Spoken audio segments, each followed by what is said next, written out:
So I made the fatal error of watching Netflix's latest anime, Devil May Cry, based on the popular, well, once popular hack and slash horror title from Capcom.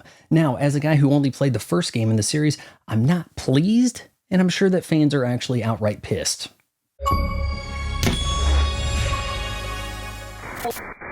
Hey, but before we get too far into it, check out my Amazon shop for my gear picks. Bookmark amazon.com/shop/Von Fry when you do your Amazon shopping so you can toss your Witcher coin. So our show starts off a bunch of goons taking out some well-dressed guards. I feel bad about this. They've invaded the Vatican looking for some jewels, but nope, there is a giant man-rabbit demon there going, ha ha ha, I'm the one who hired you. I guess I could have done this on my own, but I chose not to.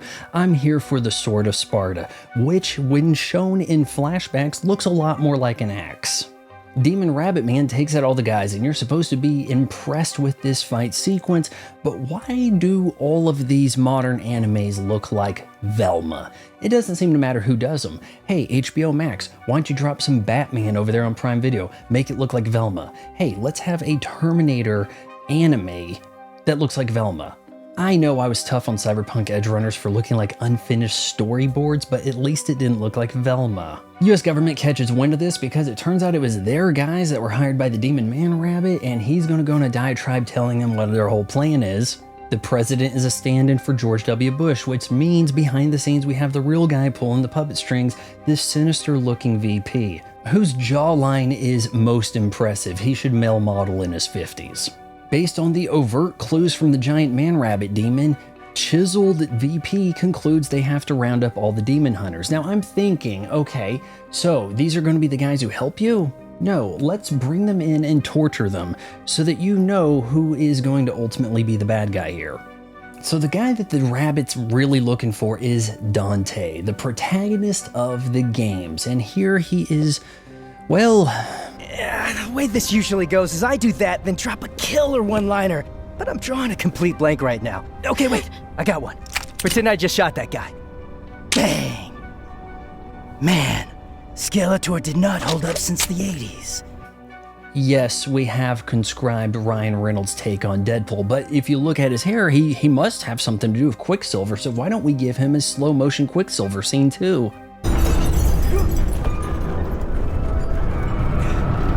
Dante is actually introduced when this mom is just, taking her baby in the stroller, and they end up in a alley and there's demons and he saves them, and boy was he lucky to be there. Except in episode 2, it said that he was on assignment to do this, so it sure looked to me like they weren't being tailed for weeks.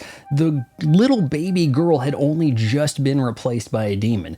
Now, despite Dante kicking ass and, striking poses and giving one-liners, no concern for finding the actual baby. Just, nope, see ya. I said my lines, I'm gone. Oh, now I gotta do some DDR.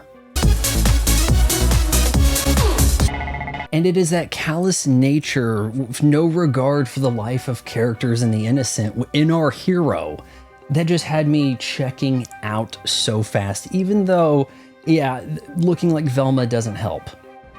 I've covered wars, So seeing as how we don't make shows episodic anymore, I'm thinking, okay, maybe in episode 2 he'll save the baby. Okay, fine, I'll watch episode 2. Everybody's looking for Dante because he has a necklace that part of it goes in the Sword of Sparta, and that's Ultimate MacGuffin.